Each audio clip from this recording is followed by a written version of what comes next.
तो दोस्तों ये समझ लीजिए कि इजराइल के अंदर भारत इजराइल द्वारा बनाए गए बराक 8 की महापरीक्षा शुरू होने वाली है, क्योंकि ईरान इस समय हम लोग देख पा रहे हैं काफी ज्यादा अग्रेसिव हो चुका है। और ईरान की टेक्नोलॉजी यानी वो टेक्नोलॉजी जो कि ईरान के पास एक्चुअली थी लेकिन अभी तक वो प्रदर्शित नहीं हुई थी, वो वन बाय वन करके आने लगी है। देखिए, पहले हम लोग देखते हैं कि बैलिस्टिक मिसाइल की फील्ड में ईरान बहुत अच्छा करता है और यहाँ तक कि उसे हम लोग DRDO की मिसाइल प्रोग्राम से कंपेयर तक कर सकते हैं। इतनी सारी मिसाइलें वो डेवलप कर रहा है, इतनी सारी मिसाइलों के एक साथ टेस्ट कर रहा है। ये बहुत बड़ी बात है ईरान जैसे देश के लिए। और हम सभी जानते हैं कि ईरान, जिसके ऊपर दुनिया के सबसे कठोर सैंक्शंस लगे हुए हैं, इस वजह से उसकी आर्थिक स्थिति भी बड़ी खराब है। उसका ऑयल बिक नहीं रहा है जो कि एकमात्र कमाई का साधन था, लेकिन इसके बावजूद वो डिफेंस के क्षेत्र में यकीन मानिए बहुत अच्छा कर रहा है। चाहे ईरान के लोग दिन में एक ही टाइम खाना खाए, लेकिन डिफेंस के क्षेत्र में वो लोग खर्च करने में बिल्कुल भी कतरा नहीं रहे हैं। और मुझे बड़े अफसोस के साथ कहना पड़ रहा है कि भारत का ड्रोन प्रोग्राम अगर ईरान के ड्रोन प्रोग्राम से हम लोग कंपेयर करें तो उसमें भी ईरान आगे निकल रहा है। तो भारत जैसे देश को अगर वो पछाड़ कर इस लेवल के ड्रोन्स बना रहा है कि दुनिया का दूसरा सबसे ताकतवर देश यानी रशिया उसका इस्तेमाल करे यूक्रेन के खिलाफ युद्ध में, तो यकीनन ये काबिले तारीफ काम है। ईरान के पास टेक्नोलॉजी यकीनन थी, लेकिन ईरान कुछ ऐसे कामों में पड़ गया जिस वजह से उसकी जो हिडन खूबियां थी वो बाहर नहीं आ रही थी। लेकिन दोस्तों अब वो बाहर आने लगी है। फिर आप बैलिस्टिक मिसाइल्स की बात कर लीजिए, पूरी मिसाइल सिटी तैयार कर दी है। ड्रोन्स की फील्ड की बात कीजिए तो कई सारे ड्रोन्स उसने बना रखे हैं। लेकिन अब जो खबर निकल कर आ रही है वो एक लेवल आगे जाकर आ रही है और बताया ये जा रहा है कि ईरान की तरफ से हाइपरसोनिक मिसाइल को भी तैयार कर लिया गया है, जो कि हमारे दोस्त इजराइल के लिए बहुत ज्यादा खतरनाक साबित हो सकता है। और इसीलिए मैंने कहा कि बराक 8 की महापरीक्षा शुरू होने वाली है। कैसे, अब आप आके देखिए।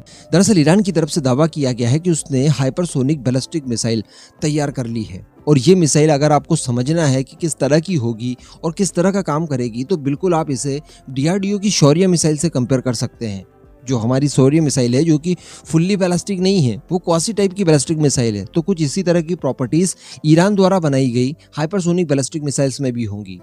वो मैनवर्स कर सकेगी, ये बड़ी बात है, जबकि बैलिस्टिक मिसाइल्स मैनवर्स परफॉर्म नहीं करती है।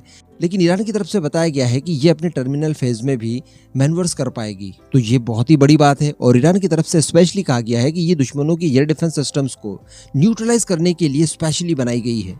यानी इसका काम ही होगा कि दुश्मन की जो शील्ड है, जितने भी सुरक्षा कवच हैं, उन सभी को वन बाय वन करके इस मिसाइल के जरिए न्यूट्रलाइज कर दिया जाए। उसके बाद मैदान साफ हो जाने के बाद आप कोई सा भी वेपन फिर इस्तेमाल कर सकते हैं। तो इस तरह की कुछ प्लानिंग ईरान की बताई जा रही है, क्योंकि मैं आपको बता दूं कि दुनिया भर में रशिया के बाद सबसे ज्यादा नाम अगर एयर डिफेंस सिस्टम के मामले में ऊंचा है तो वो इजराइल का ही है। देखिए, इजराइल कितना छोटा सा देश है, लेकिन इसके बावजूद इजराइल के पास BMD सिस्टम मौजूद है। BMD सिस्टम मैंने आपको बताया था एक बार कि एक एलिट क्लब ही होल्ड करता है और एंजॉय करता है, जिसमें भारत, चाइना, अमेरिका, रशिया, इसी तरह के कुछ 5-6 देश शामिल है, जिसमें एक इजराइल भी है। इजराइल की एरो नाम की कुछ मिसाइल्स है जो कि बैलिस्टिक मिसाइल्स को इंटरसेप्ट करने में पूरी तरह से सक्षम है, और वो बिल्कुल भारत के BMD प्रोग्राम जैसा ही प्रोग्राम है। अभी कुछ ही समय पहले की बात है कि इजराइल ने अपनी एरो 3 मिसाइल का परीक्षण किया था और यह परीक्षण पूरी तरह से सफल रहा था। इसके अतिरिक्त बात की जाए तो इजराइल के पास बराक 8 है, जो कि किसी भी तरह की मिसाइल, फाइटर जेट, ड्रोन्स, इन सभी को इंटरसेप्ट करने के लिए पूरी तरह से सक्षम होता है। इसके अलावा आयरन डोम है। आयरन डोम के बारे में आपको बताने की जरूरत है ही नहीं, आप सभी जानते हैं। अभी रिसेंटली उसने आयरन बीम भी बनाया है। तो कहने का मतलब एयर डिफेंस सिस्टम्स के मामले में इजराइल के पास बहुत कुछ है। स्पाइडर एयर डिफेंस सिस्टम्स है। तो ये सारी चीजें ईरान के लिए एक तकलीफ का विषय बन चुकी थी।